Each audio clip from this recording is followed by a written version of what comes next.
All right, first off, running for city council. First obvious question, particularly in this climate, is why? Why? Everybody says why. And I've thought about it a lot because there's some pat answers you can give, like because I like Mesquite and I would like to do my share of my duty and all that kind of thing. But okay. What I really feel is I think our city is not, this isn't the town that I moved into. This isn't like the place I lived here before. And I like the way the city used to be. What do you mean? It was friendlier. Everybody talked to each other. It wasn't as nasty feeling.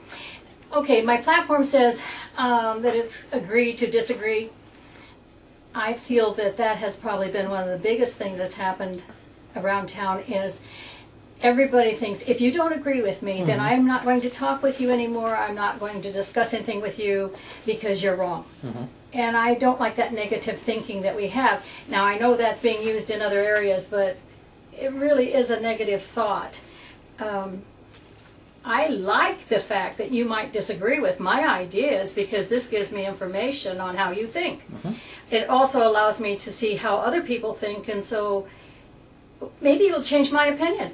And I'm all for that. If I'm wrong, I will be willing to change. But I think if you don't allow me to disagree with you, or I don't allow you to disagree with me, then we have a problem. The communication is just gone.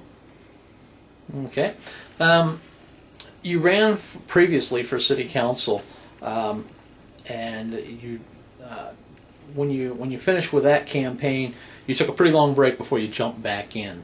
What was your thinking in that long break? Was it, I'm never going to do this again, and then you've been sucked back into it?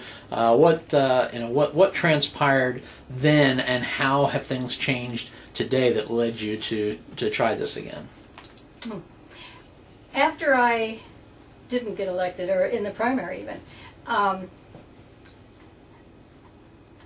I decided to do the League of Women Voters, and so I founded the League of Women Voters. I thought maybe Mesquite was at the point, and I still think I'm correct in that. Mesquite was at the age where the League of Women Voters could come into town and be a group of women and men to explain what is going on in local, state, and national political fields. And that is a very nonpartisan activity. Everything has to be down the middle of the road. And I challenge anybody to try that one because that is a time-consuming type of work. But getting the information from the national headquarters, getting the information from the state, and then being on the state board anyway, it gives you a lot of input in politics in different areas, but in a nonpartisan way all the time. I keep saying that. I was in a political party. Since I started the League of Women Voters, I've decided to go nonpartisan. I really like going down the middle of the road. I do. I enjoy looking at both sides of the fact and then decide what I think is the right thing for all citizens, not just one certain group or one thought, but for all citizens. Okay. All right. When you look at the situation of Mesquite today, and it's going to be a two-part question. First, looking at it today, what do you see as the biggest issue facing Mesquite today that is something you can address as a city council person? What is the biggest challenge, the biggest problem in Mesquite right now? Well, I think that's a standard answer everybody's going to say is economy. I have talked to several small business owners in town, and their main thing is they are having problems with their rent. It's still high like it was when the economy was good. I'd like to see the economy be... No, I take that back. Let me start that again. I would like to see the people who own the buildings to maybe lower the rent to allow the businesses, the small businesses, to stay in business that we have here. But I don't want them to put it so low that it hurts that side either. There has to be a middle ground, and therefore both. And I think that once we get the small businesses healthier here in town, we will have more small businesses come into town, which is what we really need. We have a big box store. We don't need large box stores anymore for now until we get back on our feet. I just like to see the small businesses stay in business first. and then bring in more. Okay, when you talk about lowering rents and things of that nature, how do you see making that happen as a council person? Is this a bully pulpit thing where you use the office to try to talk with some of these building owners, or is there some sort of legislation, some sort of city ordinance you can come up with that will address this issue? I'm not sure about the city ordinance part. It's been a while since I've read the city ordinances, I have to say. I'm sorry, but I would like to see the first approach of maybe the city having both business owners and building owners meet and discuss this and come up with a mutual, and let the city be the arbitrator in between this. I think this can be a balanced way of handling things. Then if that doesn't happen, maybe then it should be looked into to keeping the ordinances in place and change maybe a few places. To give you an example, when I was on the master plan, we had come up with an idea at one time there on how to keep the economy, homeowners in town better. It would have worked, and we wouldn't have lost as many homes as we did if it had went through, but it was canceled out. And what we had planned on was if you bought a home in Mesquite, you couldn't sell it for 3 years.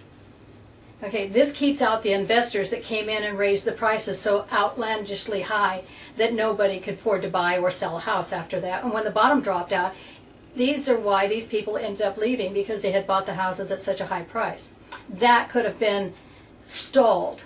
I don't know if it could have been stopped, but that would have been a stalling point, and I think that would have been a good idea to do. So there are different organizations in City Hall that can help this and keep the city working better. I think it would help with bringing in more people. Okay. The second part of that question, we talked a little bit about today, and obviously economy is key.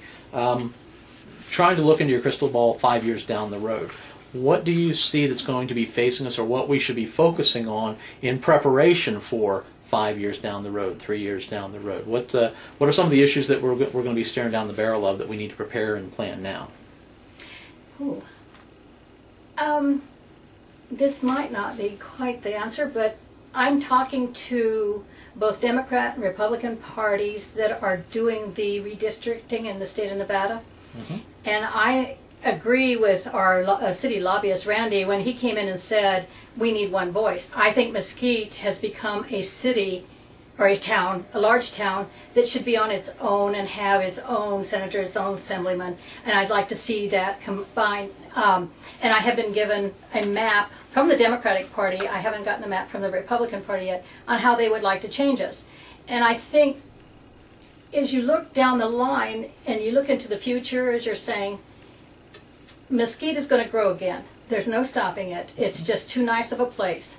So if we have people coming in and giving us our own district, so we have a voice, a solid voice in Carson City, then things have to be better for the Mesquite area completely, or I should say the Virgin Valley. Okay. One of the issues that is one of the bigger issues facing us both currently and in the future, the Lincoln County annexation. Where do you stand on the annexation of that portion of Lincoln County just north of our border? And I think it's interesting that this is coming up now when, like I said, in 2007 when I was on the master plan, we'd already started working on that. When Sun City was coming in, we had said they had to leave enough land for a 6-lane road there in case of the annexation. So there were there's things that are already started for that. I am not in the group to know all the particulars of how that would affect us. I'm not sure on the taxes of how that goes about, but I'd like to know more about it before I really make a definite statement one way or the other. Right now, personally, okay, here's how I really think about it. I think that 10 years from now, after the building has started and they get on their feet, they will be like another little city, and once they have everything they need, they will start putting their own roads in and they will be able to go around Mesquite. I don't see that as a help to Mesquite 10, 20 years, let's say 20 years from now. Right now, if the taxes are worked out correctly and we can get monies from them as they build, then I have no problem with that. But I really think in the future, down the way, I think